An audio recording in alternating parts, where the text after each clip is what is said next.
Hey everybody, welcome back to probably my favourite series, Hunty's World of Pain on tour. And I've got another Gambit for you. And this is something that I've been revisiting recently. It's a variation of the Blackmar-Diemer called the Von Hennig Gambit. So let me take you through it, because I've kind of been playing this wrong previously, and then I went back, watched another video, probably from Jonathan Schrantz, excellent instructor. So here, I mean, I'm down 1446, man. I'm like on a big old slide, but it doesn't matter because we get to speedrun our way back up to 1550, 1600 as well. That's all going to be good. Don't you worry. But it means that we get a little variety, and interestingly, everyone's playing the Italian against like the King's Pawn opening, and then you get to like 1500, 1550, and suddenly a load of people switch over to the Spanish. But that's not the point of today's thing, because I've got the white pieces, okay? So let me take you through. E4, D5. So this is against the Scandi. Now, you can also do this if you're a D4 player on move 1. If you play D4, your opponent plays D5, you can then get into the Blackmar Gambit with E4 on move 2. It doesn't matter which way around you do it, but for me, this is my weapon against the Scandinavian. Right then. So, by far the most common move, and the correct move, is to capture the pawn on e4. And this is the Blackmar Gambit. Now, the old Blackmar Gambit, I think, continued with f3. They take, you get the knight out, but then you can maybe get into trouble, I don't know. So the new one, a bit like the Grand Prix, somebody decided that it was a good idea to bring out the knight to c3 first. Now, obviously we're attacking this pawn, and black's going to defend the pawn, and the most common way, again, is knight f6. Alright, so we have given up a pawn. And what have we got to show for it? Not a lot. Not a lot yet, but we still have the initiative. Okay, there's no d-pawn on... Black has no d-pawn on the d-file, and does have double pawns here. Okay, so this is the Von Popiel. Now, if you want to carry on Blackmar-Diemer style, then you can push f3... takes, and you've got two pieces developed. But the Von Popiel Gambit is really spiky, y'all. Really spiky. Okay, so a bit like a kind of mirror image of the Roy Lopez, right? This knight defends this pawn. We have a knight out here. So it's a bit like a kind of Vienna knight, right? In the Roy Lopez, you have a knight here defending pawns on the pawn here, right? And we have our knight here. And what we're threatening to do by bringing our bishop out here in the Spanish is to capture the knight and remove the defender of this. This is the opposite way around. Okay. Anyway, so we're threatening to take the knight.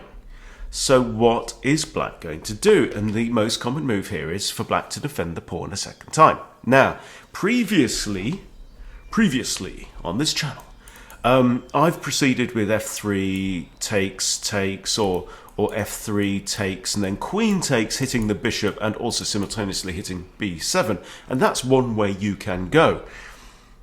But after I reviewed it, there is an even nastier way to proceed. Okay, so looking at this, right, we've got one attacker, two defenders, one of which is slightly in peril. Okay, and the really, really tricky move here, and the really horrible move, is queen e2. Now, are we threatening to take the pawn? Not massively, okay? Because I want you to look for a really nice fork. There's a lovely forking square for the queen, where she will be forking dangerous, right? And look at this. Look at this b5 here, look. Cometh with check and forking the bishop. Now, you're thinking, yeah, but Hunty, the bishop can just drop back and intercept. Well, check this out, right? Okay, out comes the knight. Okay, so first thing, I take out this knight. Now, I don't know if this is perfect, but I've loaded up the analysis. We'll do that as well. And they grab the pawn here. Right, fair enough. But this is actually a blunder because, well, they thought it was a free pawn. It's not. I can now take out the knight with my bishop on f6.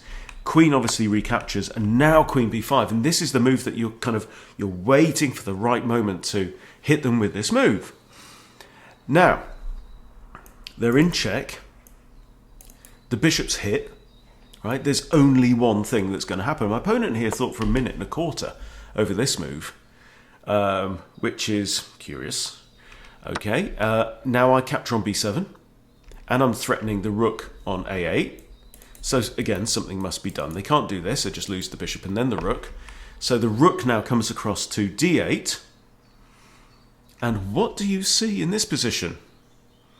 Look how many squares the king doesn't have to move to. Okay, it would be great to get like a smothered mate or some idea. So I play my knight to b5 now, and we're threatening knight takes c7, checkmate with a smothered mate. So black's hand, I think, is now pretty much forced, has to take out the knight with the bish.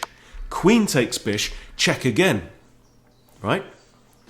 Material is actually equal, I think, at this point. So he's in check again. The rook blocks. Queen b8, check again. Rook has to come back. Okay, and now what? Out flies the bishop. Bishop b5, check. This rook is pinned. Anytime you block a check, right, you pin the piece. Okay, so what are the legal moves here? Queen back to d7. Pawn to c6 doesn't do anything because bishop takes pawn, check again. The rook can't do anything. These are the only two moves. Okay, so queen comes back to d7, I take the queen, and opponent resigns. Boom! Welcome to the glorious and dangerous and spiky world of the von Popiel Gambit. So let's flip round now to the analysis. It's giving 87.5 for yours truly, 60 for opponent, for hapless victim. Rating wise, guess that Elo has me at 1800. I mean, I'll take that all day long. If I can perform at 1800 on a regular basis, it means I can get to 1800. Okay, opponent blundered the middle game. Okay, so let's go through from the top. Okay, so the Scandi, and the Scandi's kind of annoying. Now he doesn't like this move. It actually says that black is slightly better already on move 2. Okay, but I like the idea that I don't think that opponents will see this all the time. And taking here, and it's very natural. I mean, sometimes you see the bishop come out. Most of the time, you'll just see the knight come out. You know, opponent wants to develop the knight anyway, and this is the von Popiel signature move. And it has, 0.4 pawns in black's favour. That doesn't mean nothing. Okay, out comes the bishop, nearly always played, and then queen e2 is best, right? So here, I mean, in the past I have played this, f3. What does it say? No, it doesn't. It's not quite so impressed with f3. Okay.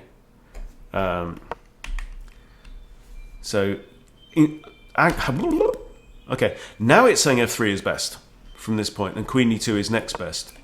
But then it said queen e2 is best, so I don't. Go figure. Go figure. Best move here, knight b d7 and c6. Right? You're not really likely to see those, I don't. They're not the most natural moves in the world at this level. Okay, so knight comes out there, and we are equal. That's inaccurate. It's saying queen b5 is best, immediately hitting b7 and pinning this knight.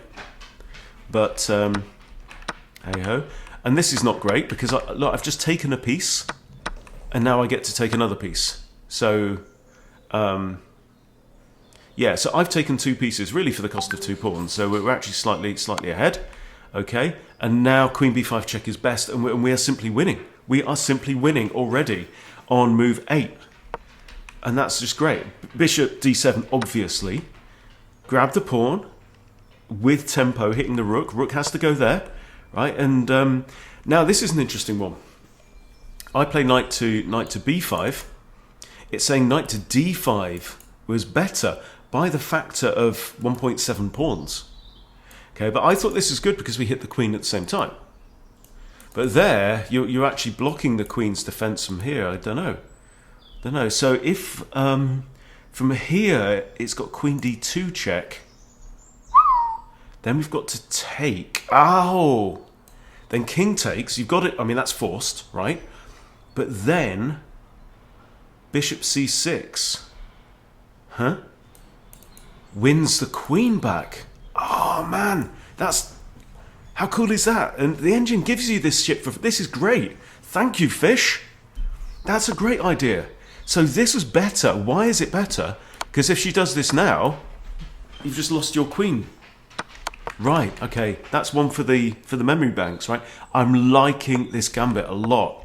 Okay, so this wasn't great, but they missed it, right? Bishop takes is a blunder.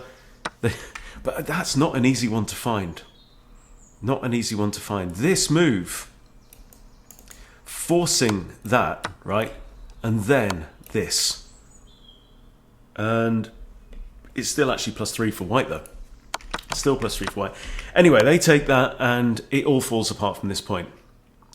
In fact, this was inaccurate from me as well. It's saying I should have taken with the bishop straight away. And that would have been absolutely crushing, +16. Okay? So here's the point. Even when you absolutely pull your opponent's pants down and give them a sound thrashing, there's always something to learn. Wonderful stuff. Okay, so not the best. I mean, we're still winning, but we would have been crushing going the other way.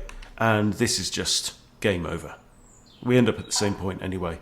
So I think that's an absolute beauty. The Von Popiel Gambit, right?